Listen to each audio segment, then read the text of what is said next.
I'm a RC car racer, and after driving 5 hours for this race, this is how it went. And of course, not everything went to plan.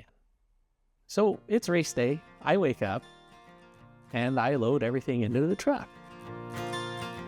And then I head to the track. And at this point, everything feels kind of calm. Car's ready. Engine's good.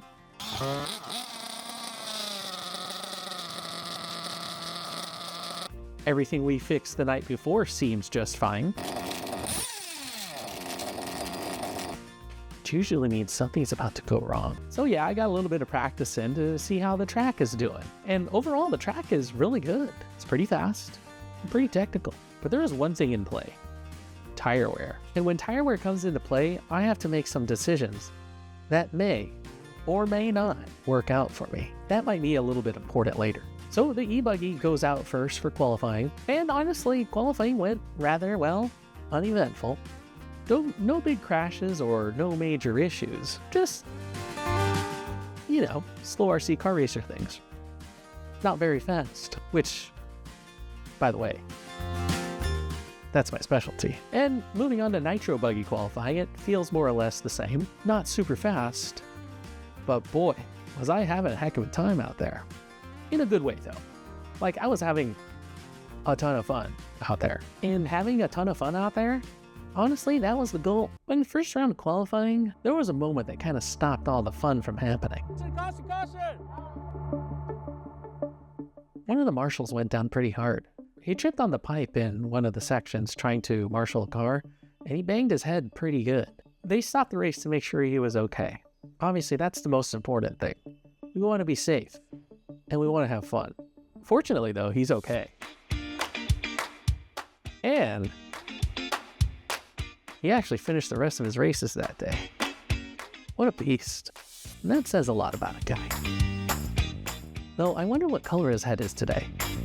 It's probably not the normal color, though. Fortunately, though, we were able to get the program back and going again. And, of course, we're just trying to, finish the race. But in the second round, we had a bit of a problem. There was an engine flame out. Turns out the fuel tank wasn't completely closed and, it ran out of gas, which I've actually seen happen before. Please don't hate on my pitman. He did a heck of a job. So honestly, no big deal. I fly back down there. I tell him how to fill up the fuel and get the engine started back up, and we finished the round. And to be quite frank with you, I wasn't worried because I was going to be in the main anyway. And let's be honest, we're not always just racing for position. And especially in Nitro, you just gotta stay in it. Now, e-buggy mains, that didn't go so well.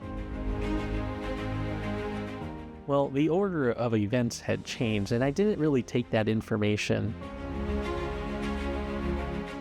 appropriately, because where we were in the program for the electric mains was a little bit later, and usually we were early in the rounds in qualifying where they had blown off the track. And at this point, the level of dust in the racing line had increased pretty significantly. I basically kind of made a wrong tire call, completely wrong.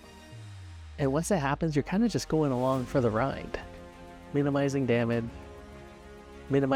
to other people's equipment, and just finishing out the race. So the end of the result of that, I wasn't even close to making on the box. I finished in 5th. Well, it happens. Now let's talk about the fun stuff, the Nitro mains. And right away, we all know that in Nitro, it's all about survival. We still know that the track is still technical. We know that the marshal spots can be pretty far. So it means that running a clean race means that's going to be a good race if you're as clean as possible. Which, by the way, that doesn't always happen, especially when I race. And because I was a little too overzealous, I crashed a few times, and that led to a few tough marshals. And during one of those crashes, I tore a tire. And now we got a ripped tire. So now I'm trying to finish the race with 3 good tires and 1 tore up one, with about 10 minutes left to go in the main. And at that point, I can't really think about going fast anymore. Not that I was going fast to begin with, but I'm just thinking I gotta stay on the track, avoid crashing as much as possible, and of course, just like in racing and in life, you gotta keep on going. And that's what I did.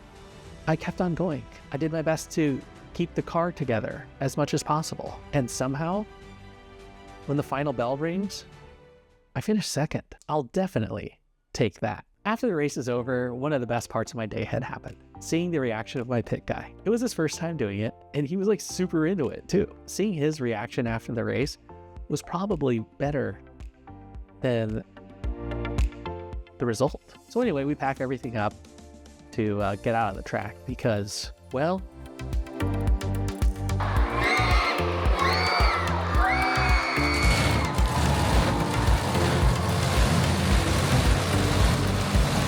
I went to the monster truck show that night, which is, well, a different kind of racing, but somehow it fit the weekend perfectly. One of the coolest moments was seeing the track owner's granddaughter sing the national anthem before the monster truck show. Isn't that cool? It was really special to see.